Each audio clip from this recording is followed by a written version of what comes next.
PM ദിവാകരൻ്റെ ഇങ്ങനെയും ചിലത് എന്ന ചെറുകഥാ സമാഹാരത്തിൽ നിന്നും അമ്മാവൻ്റെ മകൾ എന്ന കഥ നിങ്ങൾക്കായി അവതരിപ്പിക്കുന്നത് റംലൈം ഇക്ബാൽ. കഥ അമ്മാവൻ്റെ മകൾ.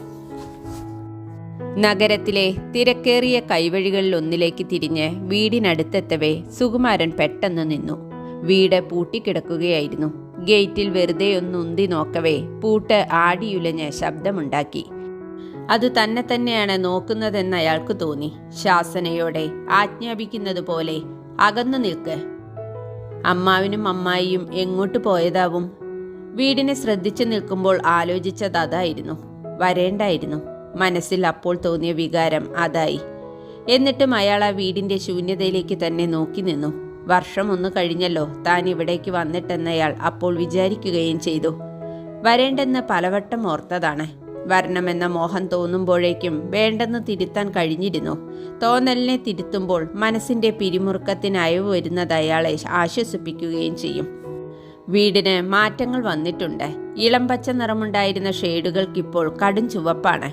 ചുവന്നു കലങ്ങിയ കണ്ണുകൾ കൊണ്ട് അത് തന്നെ നോക്കുന്നത് പോലെ സുകുമാരന് തോന്നി. സ്വീകരിക്കാൻ ഇഷ്ടപ്പെടാത്തൊരപരിചിതനെ കണ്ടതുപോലെ. ഗേറ്റിൽ നിന്നും കൈകൾ അടർത്തി റോഡിലിറങ്ങി നിൽക്കുമ്പോൾ സുകുമാരൻ വിചാരിക്കുകയായിരുന്നു, ഈ വീടിപ്പോൾ തനിക്കൊരാഹ്ലാദവും നൽകുന്നില്ല. പണ്ട് ഉത്സവം പോലെ അനുഭവിച്ചറിഞ്ഞ ദിവസങ്ങളുടെ അലകൾ വീടിന് ചുറ്റും ഇപ്പോഴും അനാഥമായി ഓളം തീർക്കുന്നുണ്ടോ? അമ്മാവനും അമ്മായിയും എങ്ങോട്ടായിരിക്കും പോയിട്ടുണ്ടാവുക? വീട് വിട്ടൊരിടത്തും പോവാൻ ഇഷ്ടപ്പെടാതിരുന്ന അവരുടെ ജീവിതത്തിൽ എന്തേ ഇങ്ങനെ ഒരു മാറ്റം? ഫോൺ ചെയ്യുമ്പോൾ അമ്മാവൻ്റെ നനഞ്ഞ വാക്കുകൾക്കൊപ്പം കേൾക്കാറുണ്ടായിരുന്ന അമ്മായിയുടെ തേങ്ങലുകൾ അയാളപ്പോൾ ഓർത്തു.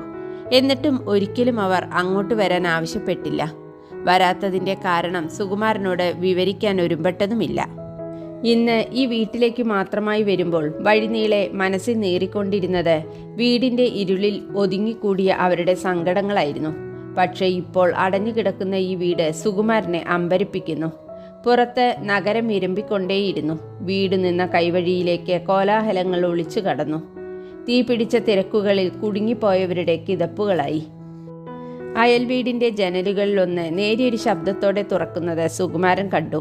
അവ്യക്തമായൊരു രൂപം പുറത്തേക്കൊന്ന് നോക്കിയോ? അന്നേരം ആ വീട്ടിൽ നിന്നും ഉയർന്ന കനത്ത ശബ്ദം നിശബ്ദതയെ മുറിച്ചു. ഗേറ്റിൽ ആരെയോ കണ്ട് വളർത്തുനായ ക്ഷോഭിച്ചതാണ്. ജനലിലൂടെ ആരോ വീണ്ടും നോക്കുന്നത് അയാൾ കണ്ടു. ഒരു നിമിഷം നിഴൽ പോലെ കണ്ട ആ രൂപം ജനലിലെ കറുത്ത ഗ്ലാസ്സിലൊളിച്ചു. അടഞ്ഞുകിടന്ന വീടിൻ്റെ സിറ്റൗട്ടിലെ കസേര അപ്പോഴാണ് സുകുമാരൻ ശ്രദ്ധിച്ചത്. സ്ഥാനം പോലും മാറാതെ അത് പഴയപടി കിടക്കുന്നു. ഒരിക്കൽ അയാളുടെ വരവുകളോടെ സജീവമാകാറുണ്ടായിരുന്ന സിറ്റൗട്ട്. കണ്ണിൽ കാഴ്ചകൾ പെരുകുന്നതായി സുകുമാരന് തോന്നി. കസേരയ്ക്ക് ചുറ്റും പടർന്നു പിടിച്ച ശൂന്യതയിൽ നിന്നും എന്തൊക്കെയോ ഇറങ്ങി വരുന്നുണ്ടോ? ഒരു മാടപ്പിറാവിൻ്റെ കുറുകലുകൾ ഉയരുന്നുണ്ടോ? മാന്തളിരു പോലെ മൃദുവായൊരു സ്പർശം, ഒരു തണുപ്പ്. വൈദ്യുതി പോലെ ഒന്ന് തന്നിലേക്ക് പടരുന്നതായി സുകുമാരന് തോന്നി. വേദനിപ്പിക്കുന്ന ഒരു ഓർമ്മപ്പെടുത്തൽ. അറ്റുപോയൊരു ഇഷ്ടത്തിൻ്റെ നഷ്ടബോധം. വേണ്ടായിരുന്നു, വരേണ്ടായിരുന്നു. വേദനയുടെ പ്രഹരം ഏറ്റുവാങ്ങാനായി ഈ വരവ് ഒഴിവാക്കാമായിരുന്നു. സിത്താരയുടെ നിഴൽ എവിടെയോ മറഞ്ഞു നിൽപ്പുണ്ടോ? കസേരക്കരികിൽ, ഉമ്മറമുറ്റത്ത്, തൂണിന് പുറകിൽ ഒളിപ്പിച്ച്. എവിടെയൊക്കെയോ അയാളുടെ കാഴ്ച നിറമായി കുടുങ്ങി. ശബ്ദമായി ഓർമ്മ കലങ്ങി. കസേരക്കരികിൽ നിന്ന് അവൾ വിളിക്കുന്നുണ്ടോ? കൊച്ചരിപ്പല്ലുകളുടെ തിളക്കവുമായി ചുരുണ്ട മിടിയിഴകൾ ഇളക്കി തലകുലുക്കി. സുകുമാരേട്ടാ. നന്നെ കുഞ്ഞിലെ അവളെ അറിയാം. അവൾ വളർന്നത് അയാളുടെ കൈകളിൽ കിടന്നാണെന്ന് പറയാം. അച്ഛനമ്മമാരെക്കാൾ ഏറെ അവൾ അയാളെ ഇഷ്ടപ്പെട്ടിരുന്നു. കുസൃതി ചോദ്യങ്ങളിൽ അയാളെ കുടുക്കിയിരുന്നു. അതുകൊണ്ടാവാം അധിക ദിവസവും സുകുമാരൻ അമ്മാവൻ്റെ വീട്ടിൽ തന്നെയായിരുന്നു. കാത്തിരുന്ന് കനിഞ്ഞു കിട്ടിയ കുട്ടി. വാർദ്ധക്യത്തിൻ്റെ വരൾച്ച കടന്നു വരുന്നേരത്തെ കുളിരായി ഇറങ്ങി വന്ന ഇളം തെന്നൽ. അമ്മായിക്കും അമ്മാവനും സ്വപ്നങ്ങൾ നെയ്തെടുക്കാൻ ഒരിടം. എന്നാൽ എന്തുകൊണ്ടാണ് സിത്താര തന്നെ ഇത്രയേറെ സ്വാധീനിച്ചത്? സുകുമാരൻ പലവട്ടം തന്നോട് തന്നെ ചോദിച്ചിട്ടുണ്ട്. ഉത്തരമില്ലാത്തവയായി മാറും ആ ചോദ്യങ്ങൾ. സുകുമാരനൊരു കുട്ടി ഉണ്ടായ ഇതിനിഷ്ടപ്പെടണെന്തിയെ അതിനിഷ്ടപ്പെടുവോ? അമ്മായിയുടെ അന്വേഷണത്തിന് അയാൾക്ക് ഉത്തരമില്ലായിരുന്നു. അതുകൊണ്ട് അയാൾ വെറുതെ ഒന്ന് ചിരിക്കും. അപ്പോൾ അമ്മാവൻ്റെ മുഖം പ്രകാശിക്കും. കാരണം എന്തെന്ന് അന്വേഷിക്കാൻ സുകുമാരൻ ആഗ്രഹിച്ചില്ല. ഓർമ്മകൾ തുമ്പികളായി അയാൾക്കു ചുറ്റും വട്ടമിട്ട് പറന്നു. ഒറ്റപ്പെടലിലെ തീഷ്ണത അയാളിൽ പടർത്തിക്കൊണ്ട് ആർക്കും പകർന്നു കൊടുക്കാൻ കഴിയാതെ അത് അയാളിൽ അമർന്നു കിടന്നു. ശബ്ദരഹിതമായൊരു കൊഞ്ചലായി, നേഴ്സറി പാട്ടായി. ഓർമ്മകളിൽ അലിഞ്ഞങ്ങനെ നിൽക്കവേ സമീപത്ത് ഒരു ഓട്ടോ വന്നു നിന്നത് അയാൾ അറിഞ്ഞില്ല. സുകുമാരൻ വന്നിട്ട് കുറേ നേരായോ? അമ്മാവിൻ്റെ ശബ്ദം അയാളെ ഉണർത്തി.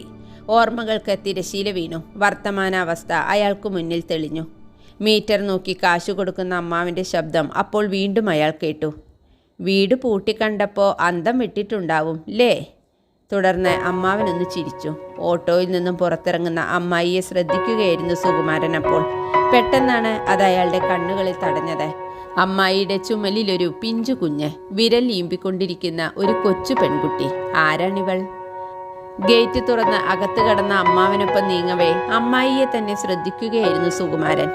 സുകുമാരനെ കണ്ടിട്ട് നാളെ ഏറെയായല്ലോ. അമ്മായിയുടെ ശബ്ദം തികച്ചും അസാധാരണമായിരുന്നു. ഓർമ്മകളുടെ കരിനിഴൽ സ്പർശമില്ലാതെ തെളിഞ്ഞത്. സീക്കുട്ടി പോയ പിന്നെ സുകുമാരൻ ഇങ്ങോട്ട് കടന്നിട്ടേയില്ല.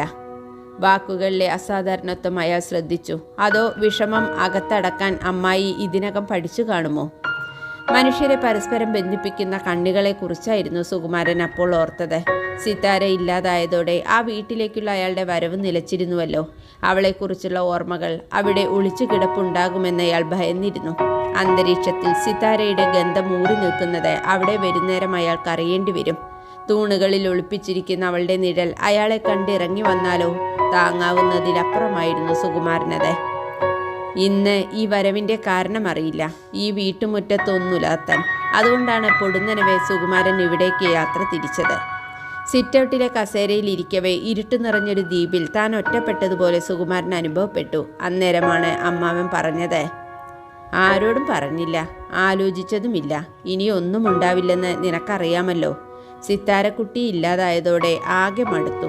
അപ്പോഴാണ് ഇങ്ങനെ ഒന്ന് ആലോചിച്ചത്, ഒരു കുഞ്ഞിനെ. അമ്മാവൻ മുഴുമിച്ചില്ല. ബാക്കി പറയാൻ ഉദ്ദേശിച്ചത് സുകുമാരൻ വായിച്ചെടുത്തു. ദത്തെടുത്ത കുട്ടിയെയാണ് താനിപ്പോൾ കണ്ടത്. സുകുമാരൻ അന്നേരം എന്തൊക്കെയോ തോന്നി. പകരം വെക്കലുകളിലെ അപൂർണത പശ പോലെ അയാളുടെ മനസ്സിലൊട്ടിക്കിടന്നു. പകരം വെക്കലുകൾ പരിഹാരമാകുമോ? ഒട്ടിപ്പിടിച്ച വാക്കുകളിൽ സ്വയം അന്വേഷിക്കവേ കുഞ്ഞിനെ എടുത്ത് ചിരിച്ചുകൊണ്ട് അമ്മായി അയാൾക്കരികെ വന്നു. 1-2 ആഴ്ചയായി ഇവളിപ്പോൾ ഞങ്ങളുടെ കൂടെ. സുകുമാരൻ കണ്ടിട്ടില്ലാലോ. ഉറങ്ങുക. എന്നാലും അമ്മായി കുഞ്ഞിനെ അയാളുടെ മടിയിൽ കിടത്തുമ്പോൾ സുകുമാരൻ ആഗ്രഹിക്കുകയായിരുന്നു ആ കുഞ്ഞുണരരുതേ എന്ന്. എല്ലാം ഒന്നു മുതൽ തുടങ്ങേണ്ടി വരും. അതിനു തനിക്കാവുമോ? ആവില്ലെന്നൊരു തോന്നൽ മനസ്സിൽ കടന്നപ്പോൾ അയാൾ മോഹിച്ചു. ദൈവമേ, അതുണരരുതേ. ആ കണ്ണുകളിലെ തിളക്കം തനിക്ക് കാണാൻ ഇടവരരുതേ. PM ദിവാകരൻ്റെ ഇങ്ങനെയും ചിലത് എന്ന ചെറുകഥാ സമാഹാരത്തിൽ നിന്നുള്ള അമ്മാവൻ്റെ മകൾ എന്ന കഥ ഇവിടെ അവസാനിക്കുന്നു. നന്ദി.